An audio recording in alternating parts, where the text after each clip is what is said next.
ma grand-mère, pour vous situer le contexte, c'est la personne que j'aime le plus dans ce monde, d'accord? C'est la personne qui est le plus important pour moi, celle qui m'a élevé, celle qui a fait de moi l'homme que je suis. Elle m'a tellement habitué à sa présence dans les moments où ça allait pas, que actuellement, je suis incapable de vivre dans un monde où j'aurais pas ma grand-mère avec moi. Et en vrai, j'ai jamais pensé à ça jusqu'à très récemment parce qu'elle a fait un séjour à l'hôpital.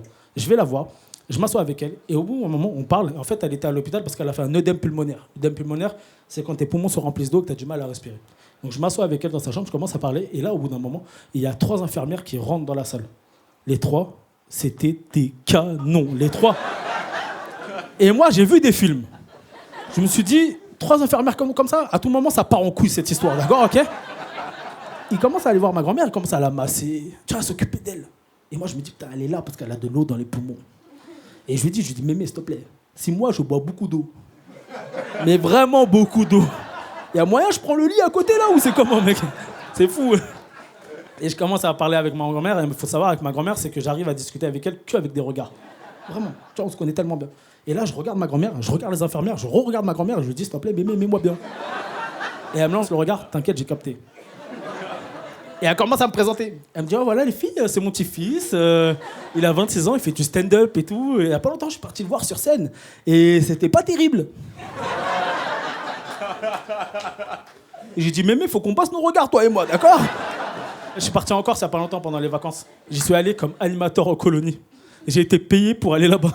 J'ai été payé pour faire les mêmes activités que les enfants, dormir comme les enfants, manger comme les enfants. J'ai tellement fait tout comme les enfants que quand je les ai ramenés à Orly pour le rendre à leurs parents, j'avais peur qu'il y ait ma mère qui m'attende pour me récupérer. Elle est gentille, tu vois. Et j'étais avec des ados, des 14-17 ans. Et ce qui devait arriver arriva. J'en ai chopé 2 en train de ken. Vous voulez que je vous raconte? Allez, je vous raconte, d'accord? J'ai repéré un crush entre une fille et un garçon. Et je me dis, je vais les avoir à l'œil, ok? Et ils ont attendu le dernier soir, jour de boum, la boum que je m'ambiance pendant 8 minutes sur bande organisée, pour retourner à leur chalet. J'ai fait, ah, les bâtards, ils m'ont eu. Je suis sûr que c'est eux qui ont balancé bande organisée pour m'avoir, tu vois ou pas? Et je vais à leur chalet, je toque à la porte, et franchement, je pensais être un mec du FBI. J'ai fait, pas! Ils avaient fermé à clé. Je me suis niqué le pied, d'accord?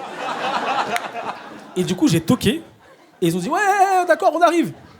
Et là, pendant 5 minutes, je savais pas quoi leur dire, parce que je les avais cramés. Et toutes les phrases sont passées dans ma tête, et je crois que j'ai dit la pire phrase possible. J'ai retoqué, j'ai dit, bon, encore 10 minutes et vous venez avec moi, d'accord?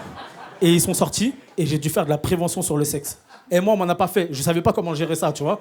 Je leur ai parlé, je leur ai dit, bon, déjà, je vous blâme pas pour ce que vous venez de faire, parce que vous l'avez fait une fois de plus que moi, déjà, donc...